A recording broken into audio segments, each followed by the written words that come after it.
Hi, I'm Justin Shepard. I'm happy to be here. I'm excited to share with you Nectarin's first training presentation.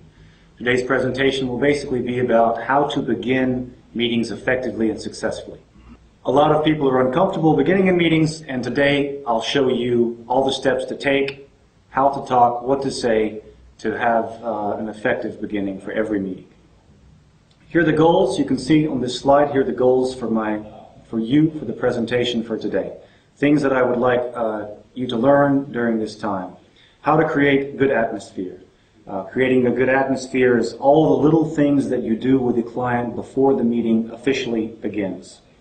It's what you say, how you act, your body language that creates the beginning of a good relationship and a comfortable environment for everybody, especially for the client. We'll move on. I'll show you some effective ways how to introduce yourself. At this step, the meeting is officially beginning. I'll tell you how to use your body language and voice to be effective and powerful. If you follow the advice, the client will have trust in you and confidence, and you'll be off to a good start. After your introduction, I'll tell you how to state the purpose of the meeting.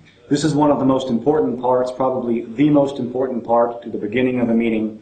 When you state the purpose of the meeting, you're actually giving the client the reason why they should be interested.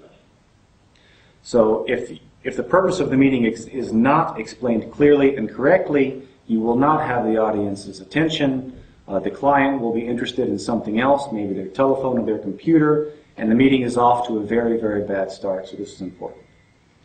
After you state the purpose of the presentation, you move on to present the team, the Nectarin team. I'll give you some good steps how to do that.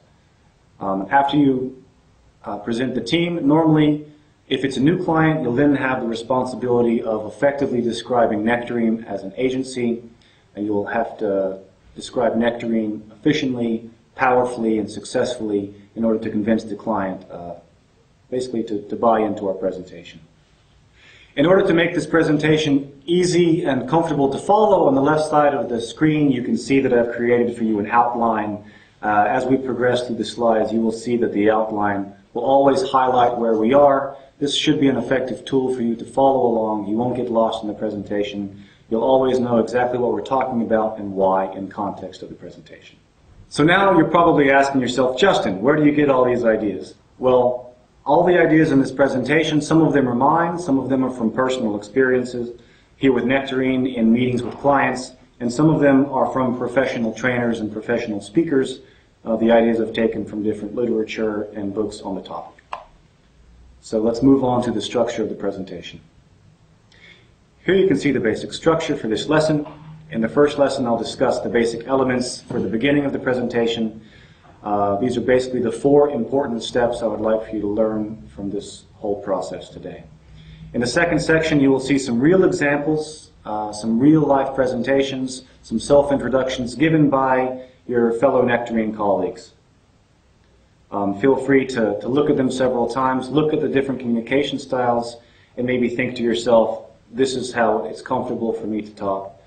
You know, look through the examples and choose some good ways you would like to speak, and you can use these for yourself. In the third and final section, I'll provide you with some important words, phrases, terminology, and some digital vocabulary in order to speak professionally about the work in digital, in order to, to really give the client the sense that you're a digital professional, because showing them you have a professional digital English vocabulary. It'll be very impressive, very useful. So, moving on to our first section, let's talk a little bit about theory and discussion about how to begin presentations. For the beginning of the presentation, here you can see the 4 basic steps I've outlined for you. Generally, if you follow these 4 steps, the presentation is off to a great start. You'll make the client comfortable, and you yourself will be comfortable knowing that the client is happy and the meeting will be off to success. Basically, what I've iterated to you already. Good atmosphere. Once you have it, you'll introduce yourself. Once you've introduced yourself, you will state the purpose of the meeting. Once you state the purpose of the meeting, you will go on to introduce the team. After you've introduced the team, you will move on to, if necessary, describing Nectarin, and after that, you'll begin the real meat, the main purpose of the meeting. So let's start with atmosphere. What is good atmosphere? Good atmosphere is basically a nice, comfortable feeling between the client team and our team.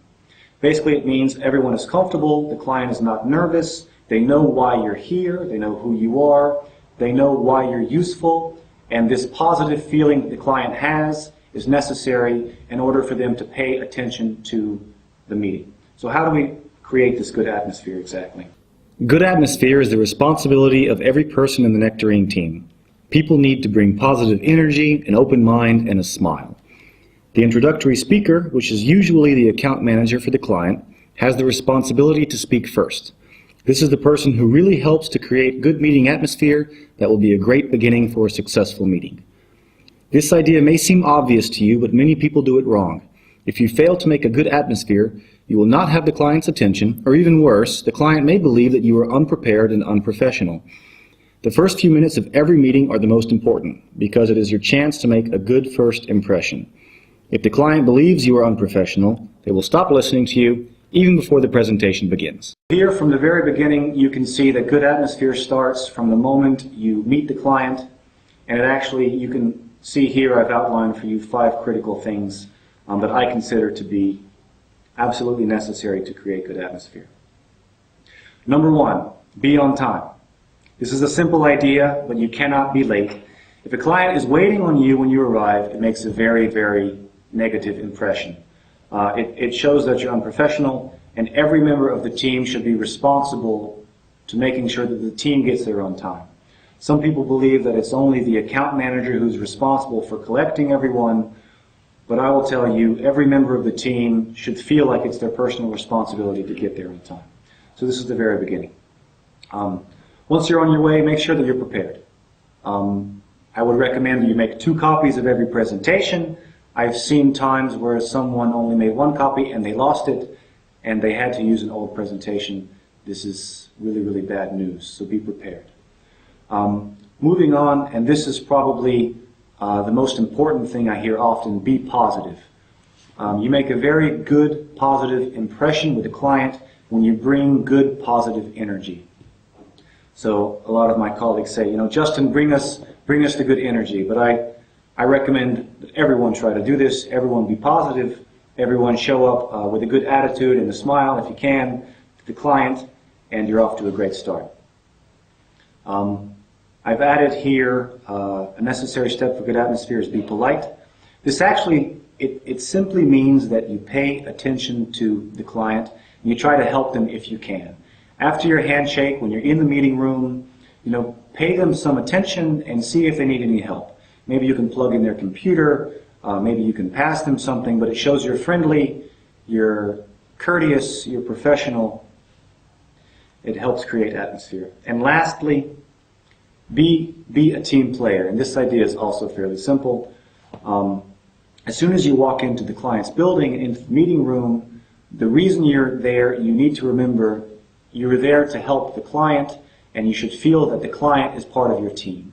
We always bring the Nectarin team, but it's just as important to feel and act like the client is part of your team also.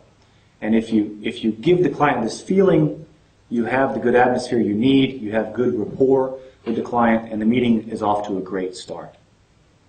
So there are 5 ways to show that you're professional and to start building a good relationship with the client.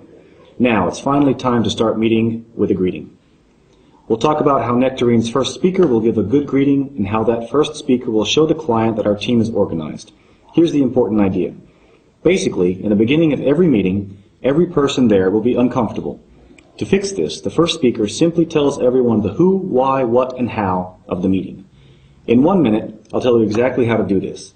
Once you do it, the client will be comfortable and you should have their complete attention. Let's talk about how to lead into the official start of the presentation, your greeting. So, let's move on and talk a little bit about your greeting. What is a greeting? Well, it's the first official thing you say to the client. You meet them, you shake their hand when you meet them out in the hallway or something, but the greeting is when you all walk into the meeting room, everyone is standing around the table, you're not really sure what to do, so someone needs to start leading at this point, and the member of the Nectarin team at this point becomes the leader. And the leader of the meeting usually is the account manager. So it's really good for the account manager to say something like, is everyone here? If everyone is here, well, maybe we can get started. If you verified everyone's here, you're starting, then comes the greeting. Greeting is very simple. Good morning. Good afternoon. That's the greeting. That's all there is. That's all there is to it. But the main point of it is to do it with some positive energy, to pay attention to the client. And when you greet someone, center yourself, center your body directly at them, and try to give them your positive energy. Good morning. And make good eye contact, look them in the eye, give them positive energy. And then you'll really keep their attention this way.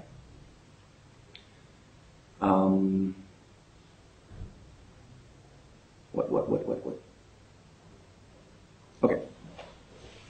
Once you've given the greeting, you make good eye contact, you have engagement with the client, now it's time to move on and to show them that you're organized and that you're professional. How do we do this? Showing that you're organized is the last step of creating good atmosphere.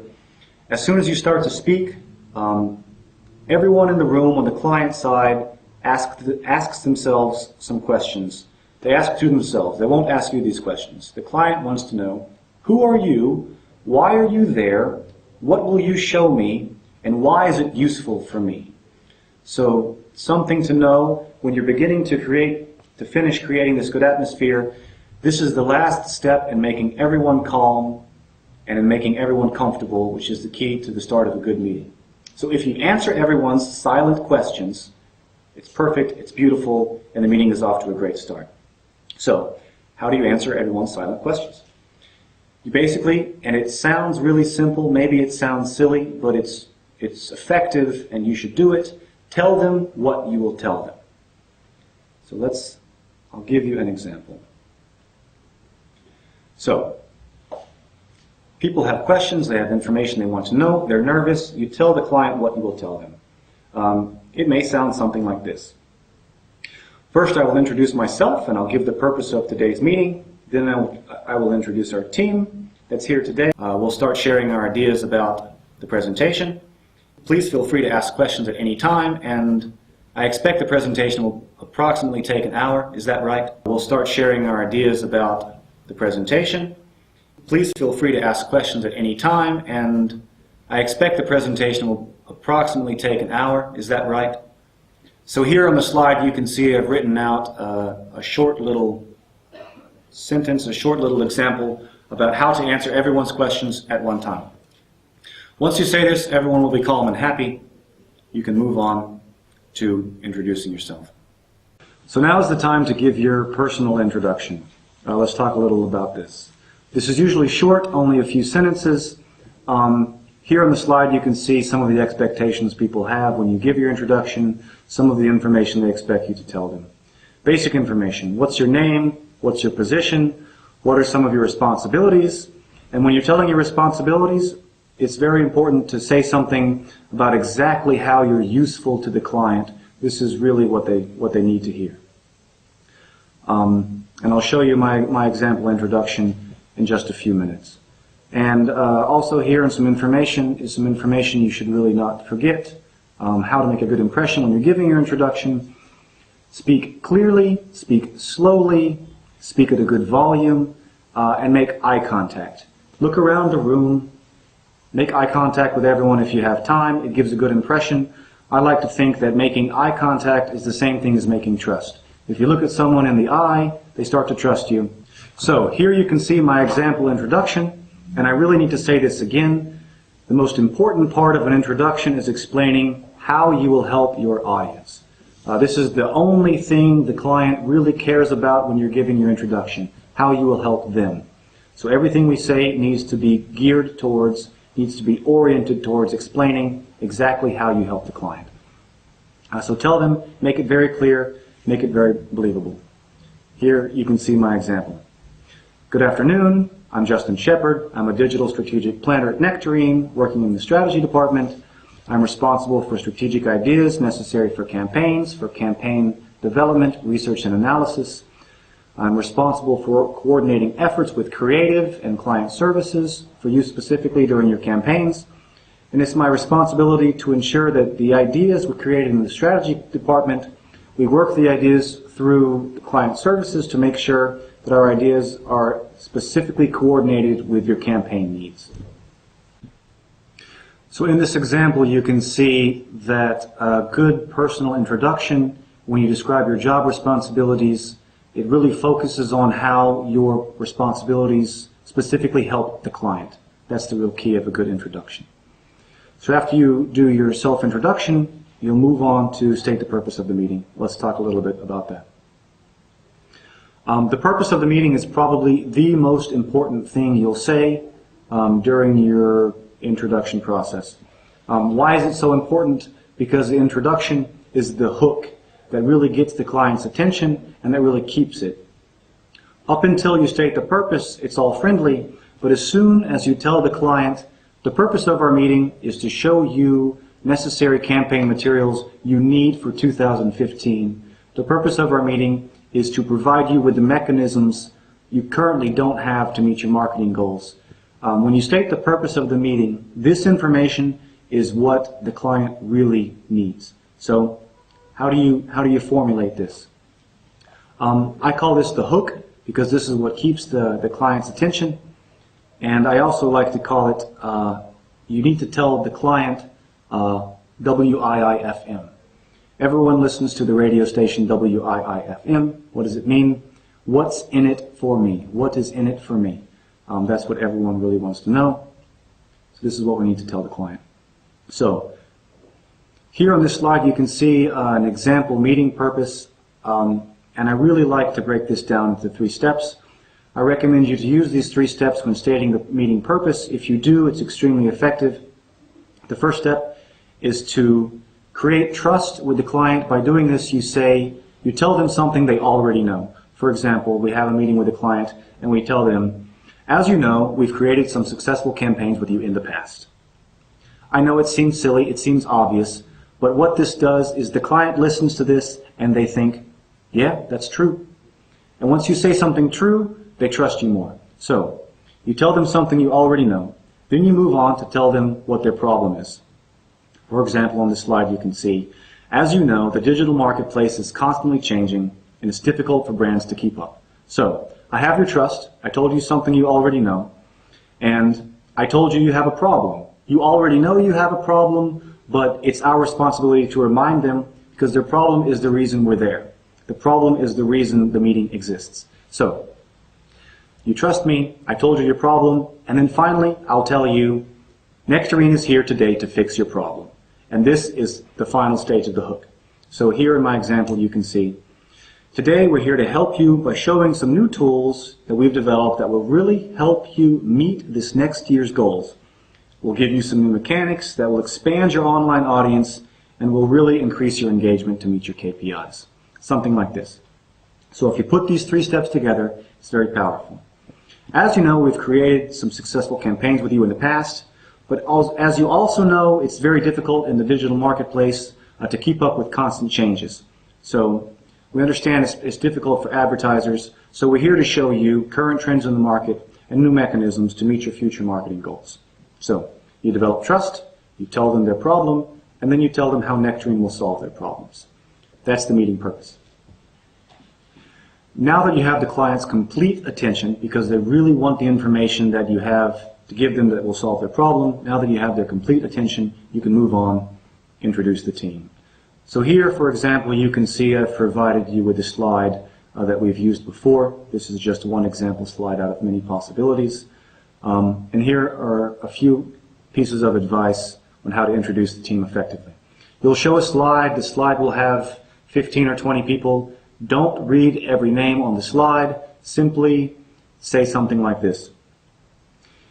Here you can see we have a devoted team for you. Most of these people couldn't come today, but I will introduce to you the members of the team that are present today. In a few minutes, you'll see in the second section that we've provided for you several examples of personal introductions and team introductions.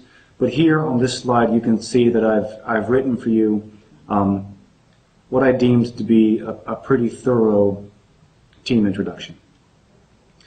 So as you can see on this slide, we have a devoted team for you inside Nectarin. Here you can see the faces and the departments that are working to keep your campaign on track.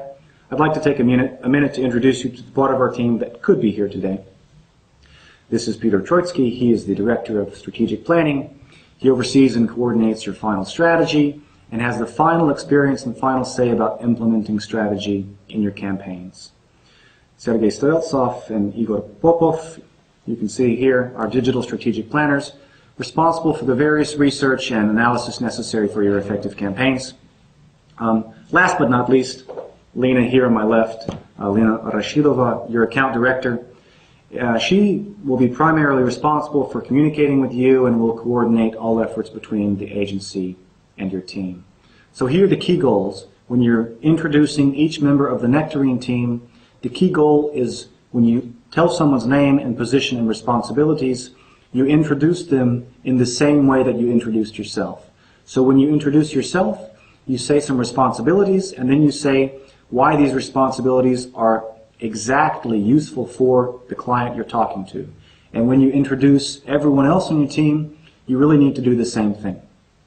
Every person you introduce, you tell their name, position, responsibilities, but when you describe the responsibility, you describe their responsibility to your client at that meeting. And so it's very relevant and it's very powerful. The result is you have a team of Nectarin members. Everyone has a very clear product or service, a very clear reason that they're there for the client. So basically, once you have done introducing the team, you've completed all 4 of the basic elements needed for a good introduction. So here they are in review. You created a good atmosphere, number 1. You were on time and prepared. You gave a good greeting. You answered people's silent questions. Number 2, you effectively introduced yourself. You told who you are, what your responsibilities are, and you told how you specifically will help the audience, the client. Number 3, you clearly stated the purpose of the meeting. You told the client something that develops trust. You told them their problem, and then you told them exactly how Nectarin will solve their problem. Then you moved on to introduce the Nectarin team. You explained who's present. It's not the whole team, but the people who are present. You told them the names, positions, responsibilities, and how their responsibilities also exactly are useful for the client. So once you've completed these 4 steps, that's the effective introduction of your team. Everyone is comfortable and happy. Now it's time to move on to whatever is next. If this is a new client, you'll probably move on to describe Nectarin, and we'll do that here in just 1 minute. If it's not a new client, after these 4 steps, you'll begin the real meat, the real material of the presentation. So, describing Nectarin. Nectarin has a great history. It's a very strong company. It's growing quickly with some huge clients. This should be easy and it should be fun. So, because Nectarin is such a great agency, all we need to do is present some facts and figures, let the agency speak for itself, and I'll show you exactly how to do that. Here I'll show you 4 slides, the formats we typically use to describe Nectarin. I'll give you some example things to say. So let's look at the first slide. Here you can see this is our general Nectarin slide. As always, when presenting slides, don't read the slide. The client they're professional, they're adult, they can read the slide themselves. Just take some the tastiest pieces of information from the slide and talk about them a little bit. So for example, Nectarin is full service, it's independent, we're approximately 8 years in the Russian digital market, etc.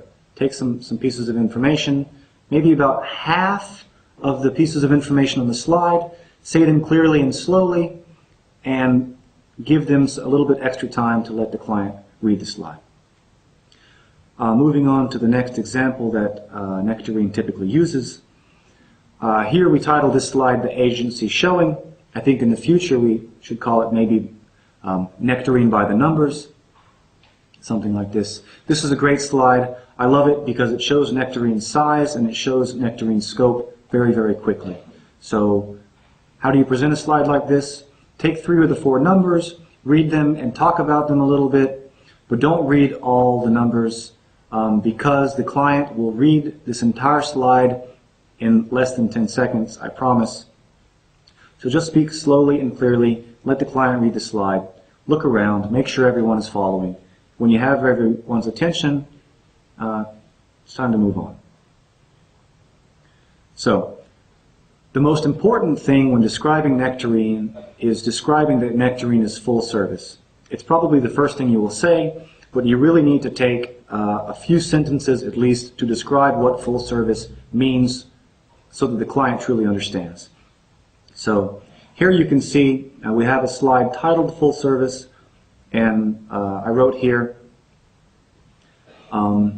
make sure to say that Nectarin has all the capabilities necessary to produce the full variety of online ad products. The combination of our departments, all inside one agency, all under one roof, provides us with increased coordination between the departments. It provides us synergy between the departments to make some really cool creative products and carry them out. And it's really, really great if you can explain to the client that most advertising agencies consist of maybe one department, maybe simply media planning, maybe simply creative, maybe 2 or 3 departments, but Nectarin is really special because we have every department that smaller agencies have, and we have it all in one home, all under one roof. And that makes it more powerful, increases our coordination, and it allows Nectarin to create any and every possible digital advertising product you can find today. And as mechanisms grow, Nectarin grows, and we introduce new departments to make sure that Nectarin can always present you with every possible digital advertising product. That's what full service means, and you need to take the time to think about it clearly and describe it clearly to the client. Once you describe what full service means completely, very thoroughly, you'll probably show a client's list, especially if this is a new client. Showing the client's list is a very powerful tool, but you should do it in a specific way. Normally, you'll have a slide like this, cool, sleek-looking slide. You'll show 15 or 20 great clients, some Russian clients, some international clients. If you're working with a big international brand, the style that you show this slide is very important.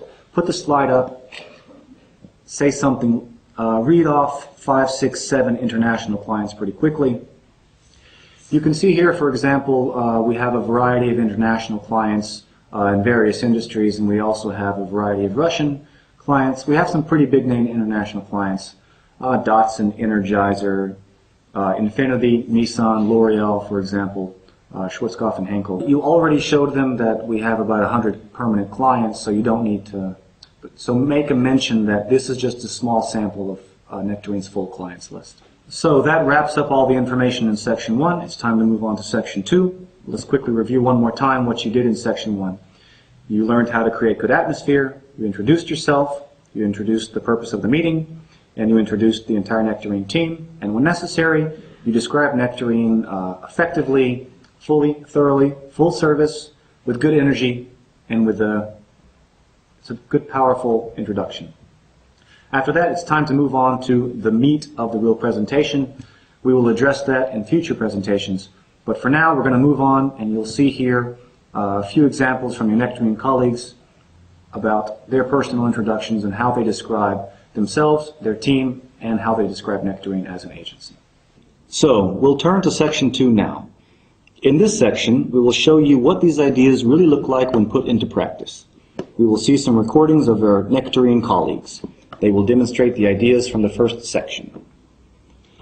Each person will present their personal version of the following: the greeting and showing that the introduction is organized, their personal introduction, giving the purpose of the meeting. Remember, this is the hook for the client. Then they'll introduce the team, and then finally, describing Nectarin. So, let's take a look. Hello everyone. Are we waiting for anyone else, or shall we start? Okay, everyone is here. Let's start. First of all, I would like to introduce myself and give the purpose of today's meeting. Then I will introduce our team that is here today, and we will start discussing digital strategy for 2015. Please feel free to ask any questions at the end of the presentation. And as I understand, we have an hour today, is that right? So my name is Maria, and I will be your account manager. I'll be your first point of contact in the agency, and you can contact me on any matters or questions you might have during our project.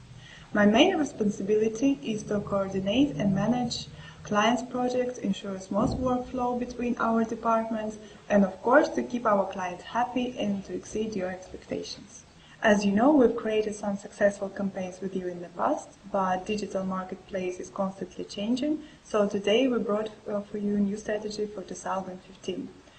And we're gonna start with analysis and review some successful cases, and then we will move on to discussion of creative and media strategy for 2015. As you can see, we have a devoted team for you inside Nectarin.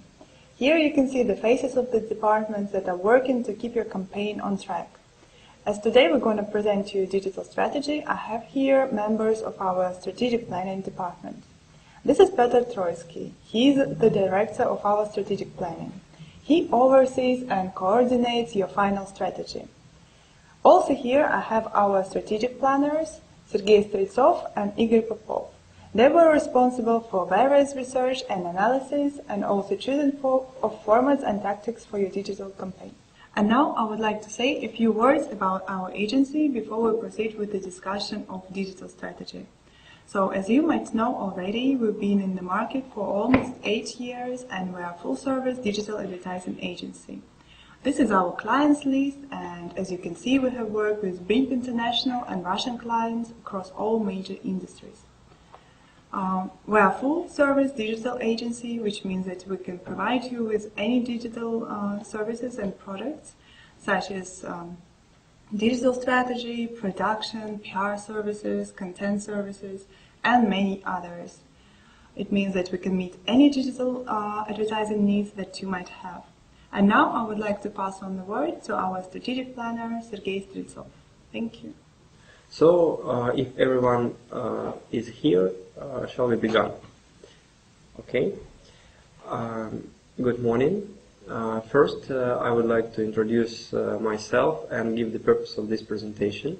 Then I will introduce our team, and we will discuss social media strategy for next year. Please feel free to ask any question. As I understand, we have 1 hour for discussion. I am Sergei Kokarev. I am a creative copywriter from Nectarin Digital Agency. I work on creative ideas for our clients, and I participate in implementation of all ideas just to be sure it was implemented properly. I was working together with my colleagues on creation ideas for you, and we are going to show the result of our work.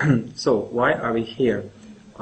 We think that the result of this year was perfect, and you had a lot of great cases from your brand in social media, but actually now we observe that in digital there is a lot of deep changes, and we created for you our ideas how to be in line with these changes and to perform next year also very perfect. Here's everyone in our team. On this slide you can see all of them. Only a few of us could come today, but I will introduce those who came.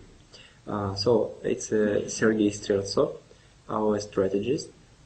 He creates strategy for your campaign. It's Eugene Lives. He is our social media manager. He is responsible for maximizing effectiveness of social media instruments for you. And Maria Politaeva, she's the central point of all communication between you and Nectarin. She coordinates all your efforts with you during the timeline at our campaign. Nectarin is a full-service independent Russian digital agency with 8 years of market experience.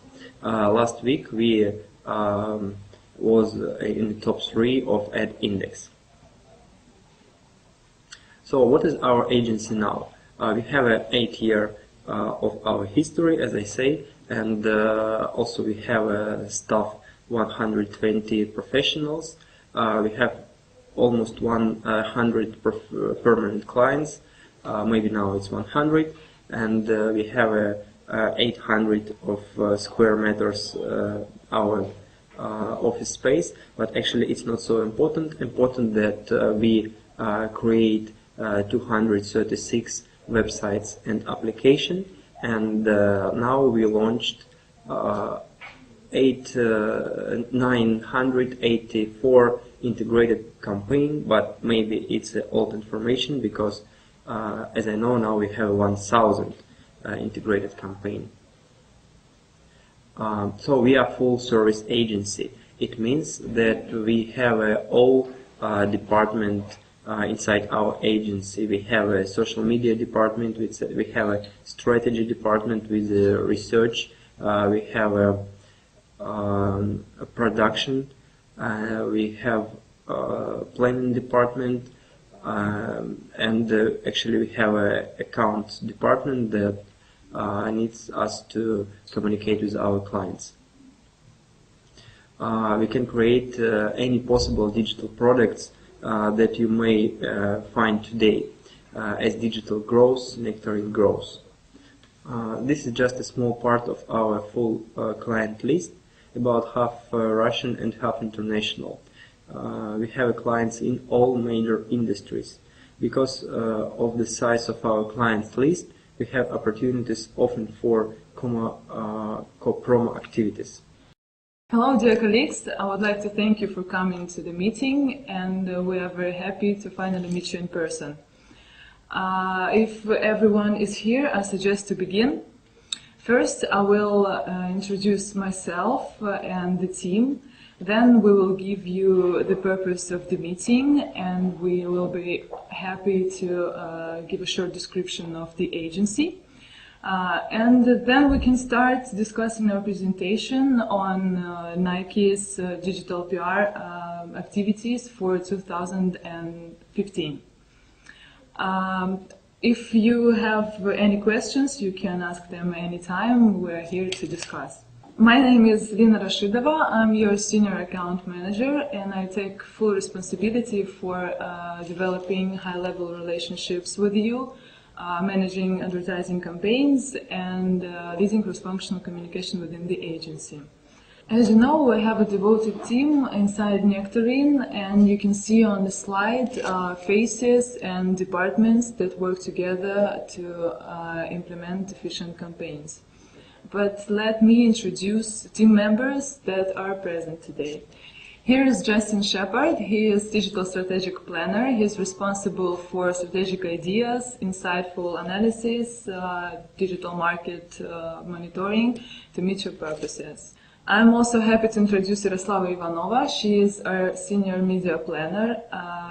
It is her responsibility to ensure that our digital campaigns are planned in line with your priorities and goals, and that we can perform the highest KPIs. So why are we here today?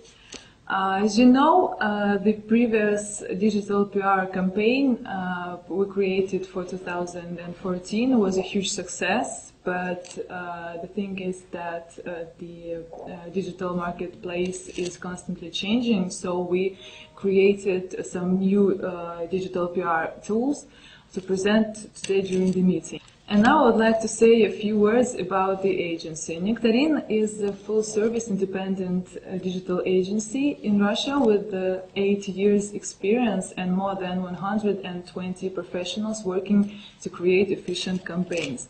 As I already mentioned, we are full service, which means that we have a lot of departments under one roof inside Nectarin, and this combination helps us to provide client-oriented approach.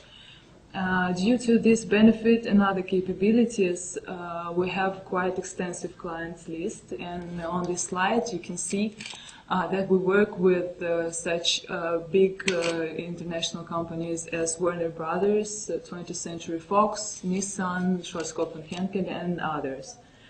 Well, now, when you have a better picture of us, I think we can start the presentation. Section 3, Vocabulary and Terminology for Presentations. In order to be an impressive digital advertising professional in English, There's a necessary amount of specific language you need to know. Some of this language will help you with giving great presentations, and some of the language will help you talk expertly, specifically about digital. We'll start off with some terminology that helps you give good presentations. For example, here you see some useful phrases for introducing yourself. What you do is you take your own information, you fill in the blanks, and then you can use these formats in presentations.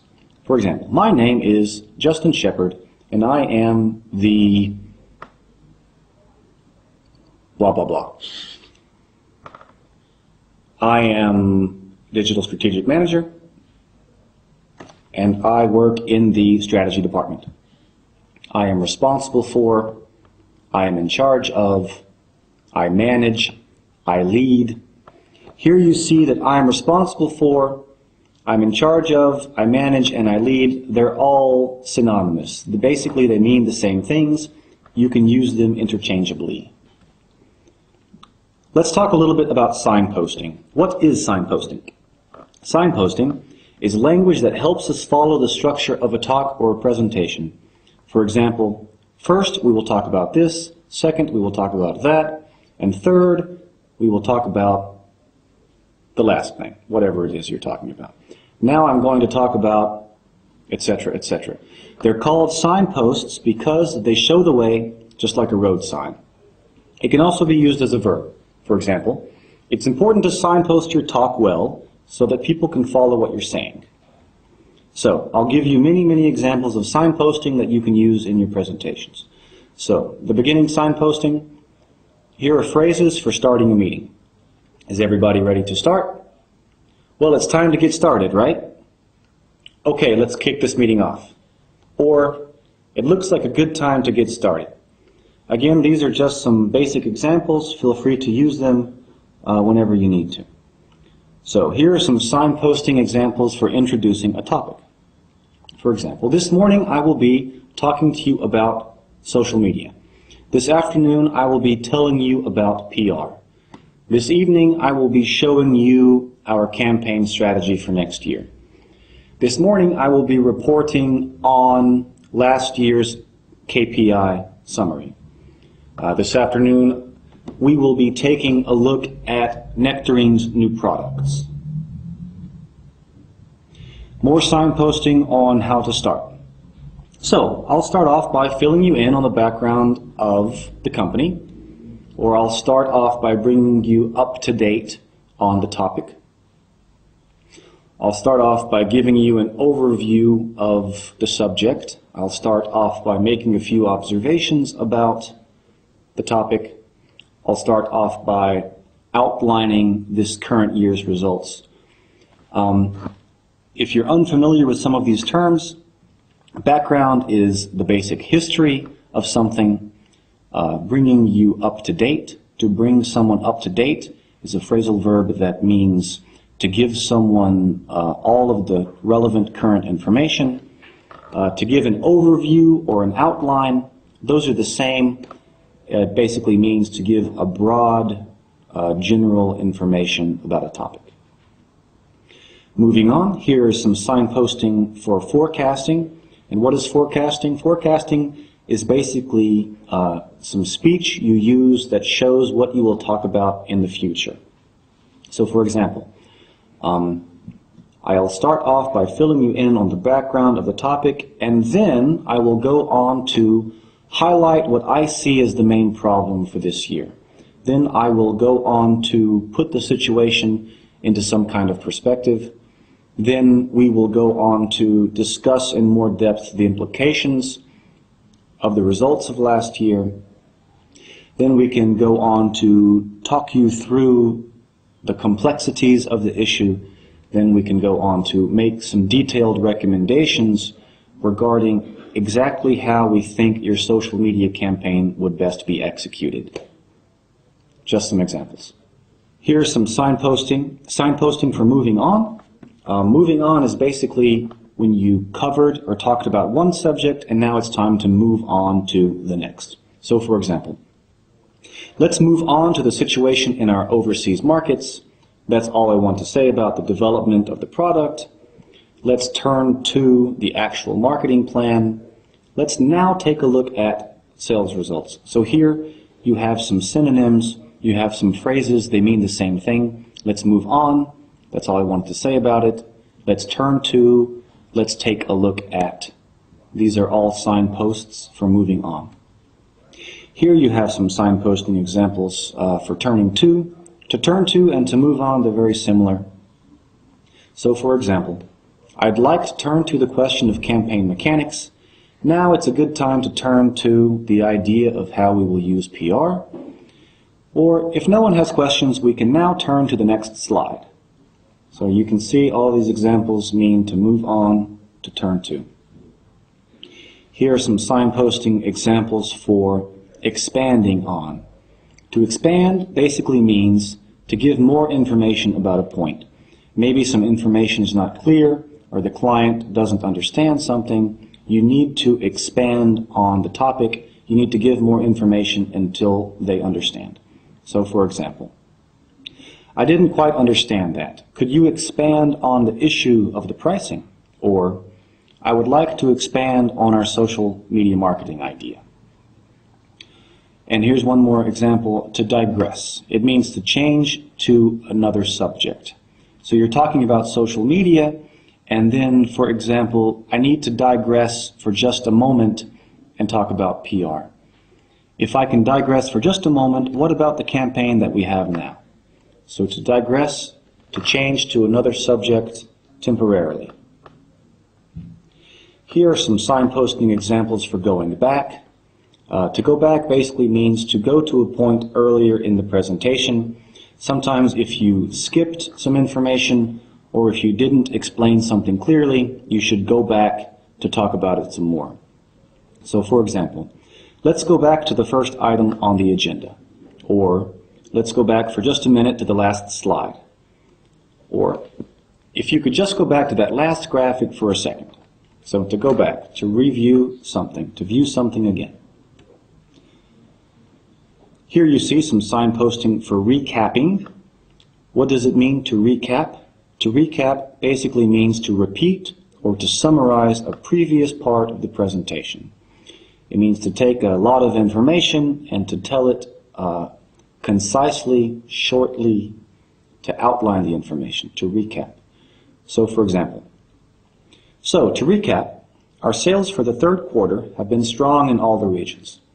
Or, that was a bit confusing. I'll recap. Now that we've finished the first section of our presentation, I'd like to recap the main points. Recapping a presentation is usually a great idea because if you say something more than once, the audience has a better chance of remembering. Moving on, here are some signposting examples for emphasizing. What does it mean to emphasize? It means to pay careful attention to highlight certain information, or to stress important points. It's always good to emphasize the most important information in your presentations. For example, as I've already said, this new mechanism has been proven effective in several campaigns. I'd like to re-emphasize the main benefit of this display type.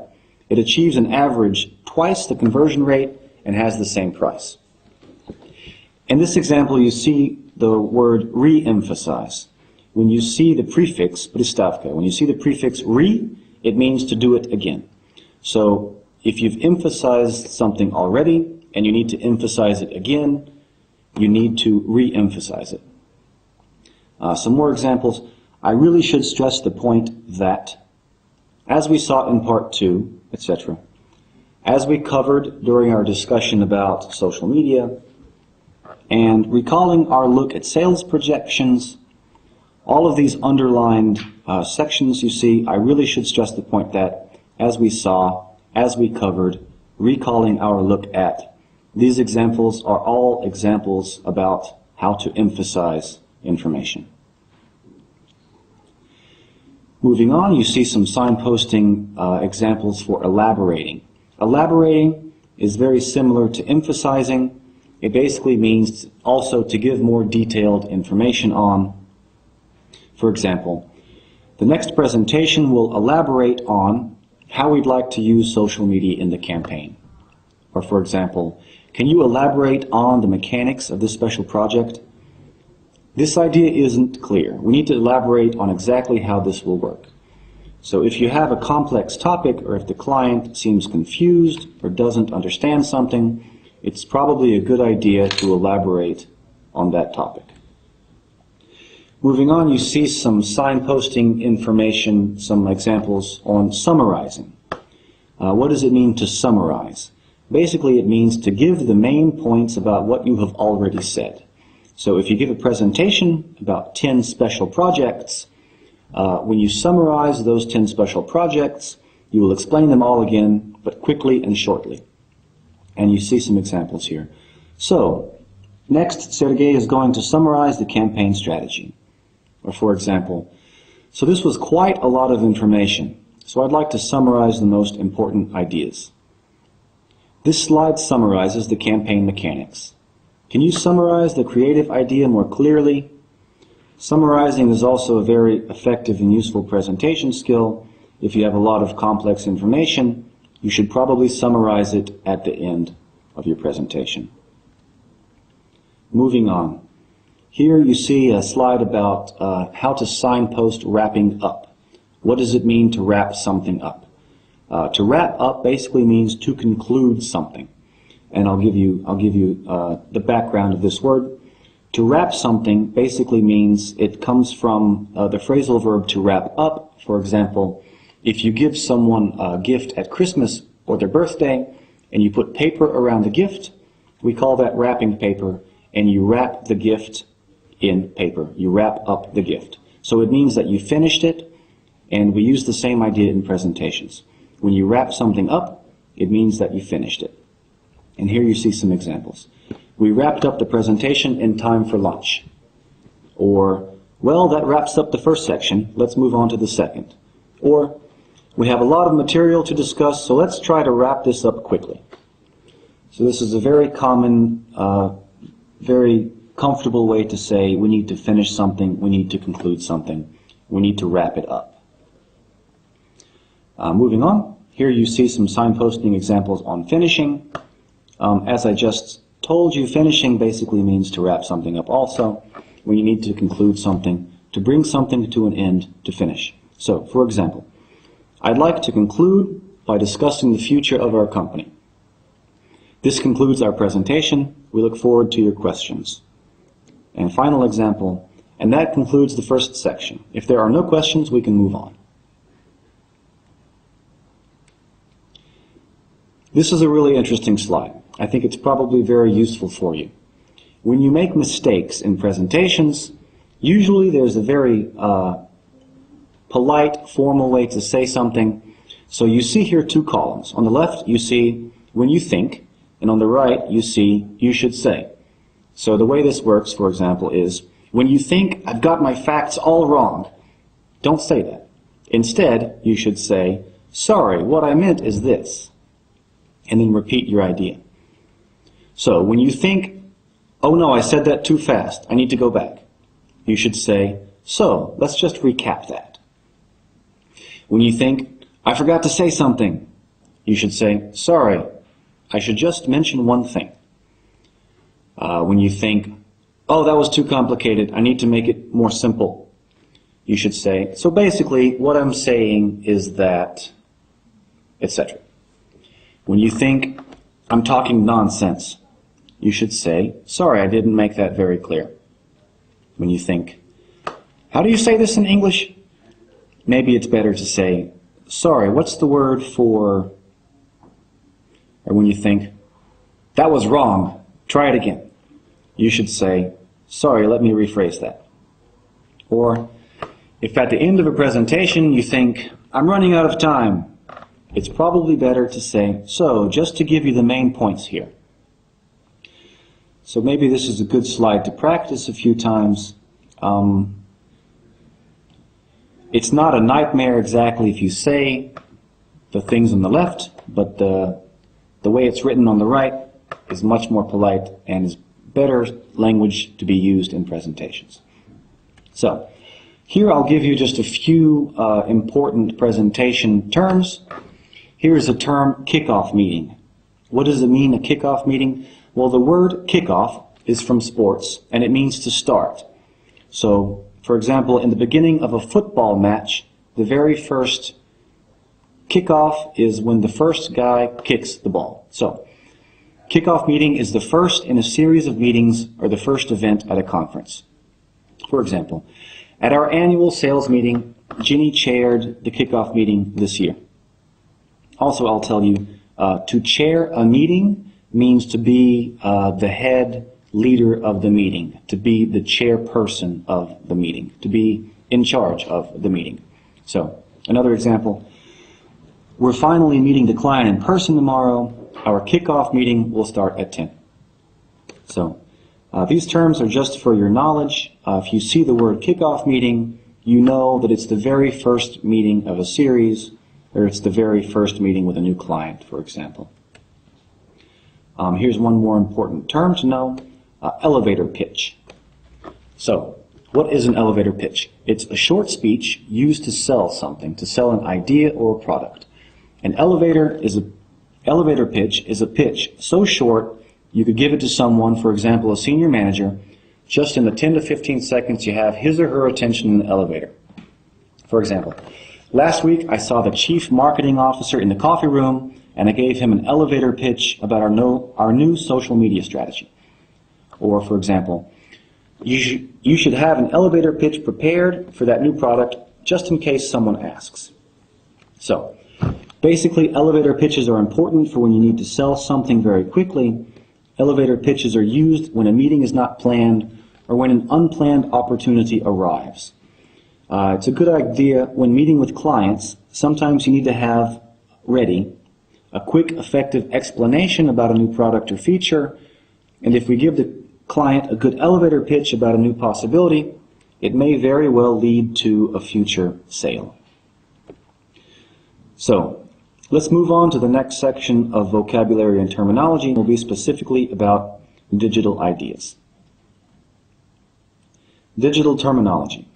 So here are some basic ideas and concepts that are very critical for all digital employees to know. For example, what is an advertiser?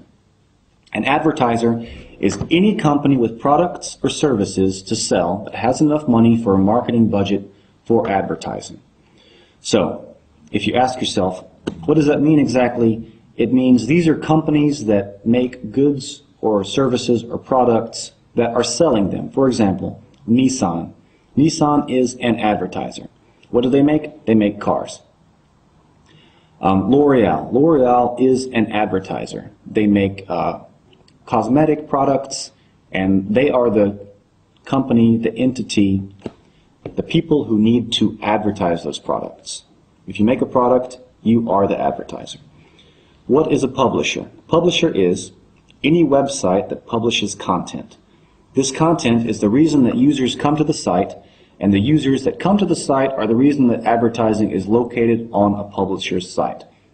So, a publisher is basically any website that has ads on it. Any website that has content you find online that advertisers want to advertise on, that website is a publisher. What do they publish? Online content. Agency. This term you're probably more familiar with.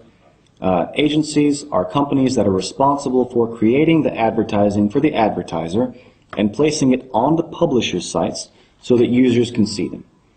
And it's important to know that generally you have two types of agencies. Creative agencies are responsible for creating the creative. They physically build the ads. Media agencies are typically responsible for planning the media placement, buying the media placement.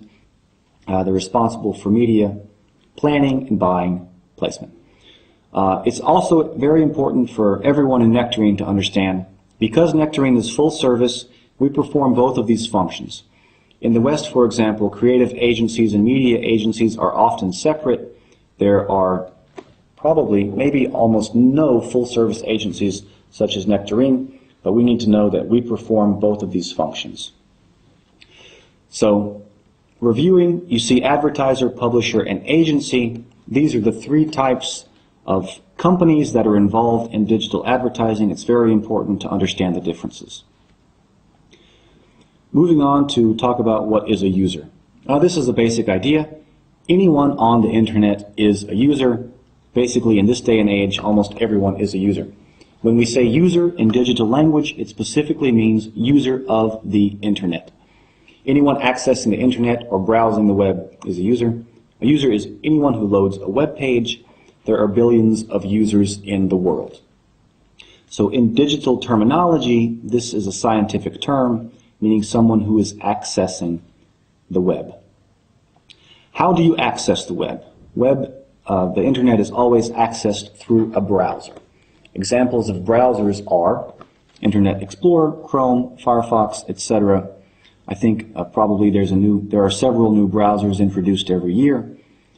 The user experience with almost every ad is inside the browser. That is why browsers are important. Every year, some browsers dominate and some browsers fail. Right now, I think today, Firefox, Internet Explorer, Chrome, and Safari are leading browsers. Why is it important for us to understand? Because different browsers show different ads differently. Here you see a useful diagram. You see the user. The user is accessing the web through different ways. The user accesses the web through their computer, and the user also accesses the web through their mobile. Now, on the computer, you have different browsers. On your computer, maybe you have Internet Explorer and you have Chrome. And on your mobile, maybe you only have Firefox, for example. So one user, you can see, is accessing the internet 2 different ways and is using 3 different browsers. This is important. Moving on. Another important connected idea is the idea of cookies. What is a cookie? Well, you probably understand that a cookie is a small, tasty dessert. That is true, but it's also true that a cookie is an electronic document that is very important in digital advertising. The document identifies the internet user, and it does this by giving the user a unique code. This code is called a cookie ID. Cookies are the electronic codes that allow users to be tracked across the internet. If there were no cookies, we would have no internet advertising, no digital advertising. So cookies are extremely important to understand. Let's talk a little bit about the relationship between browsers and cookies. So, cookies are stored in browsers. Cookies are kept in browsers. Each browser has its own cookie vault. A vault is a place where you keep something. So, each browser has its own database where it stores and keeps all the cookies. And it's also very important to understand, browsers do not share cookies with each other. Firefox does not share its cookies with Chrome. Chrome does not share its cookies with Internet Explorer. So, why is this important, and what is the problem with this? I like to call this the cookie problem. Each browser has its own cookies. Every time a user uses a different browser, they're given a different cookie ID. This is very important to understand for digital advertisers. Why? Because each user, because they access the internet through computers, different mobile devices, each device, each computer uses different browsers. Every time a single person uses different browsers, they appear as different users in the internet. Multiple cookies appear as multiple different users. This is the internet advertising problem. Also, it's important to know, cookies don't live forever. People delete cookies, and then when they start searching online again, they become yet another new user.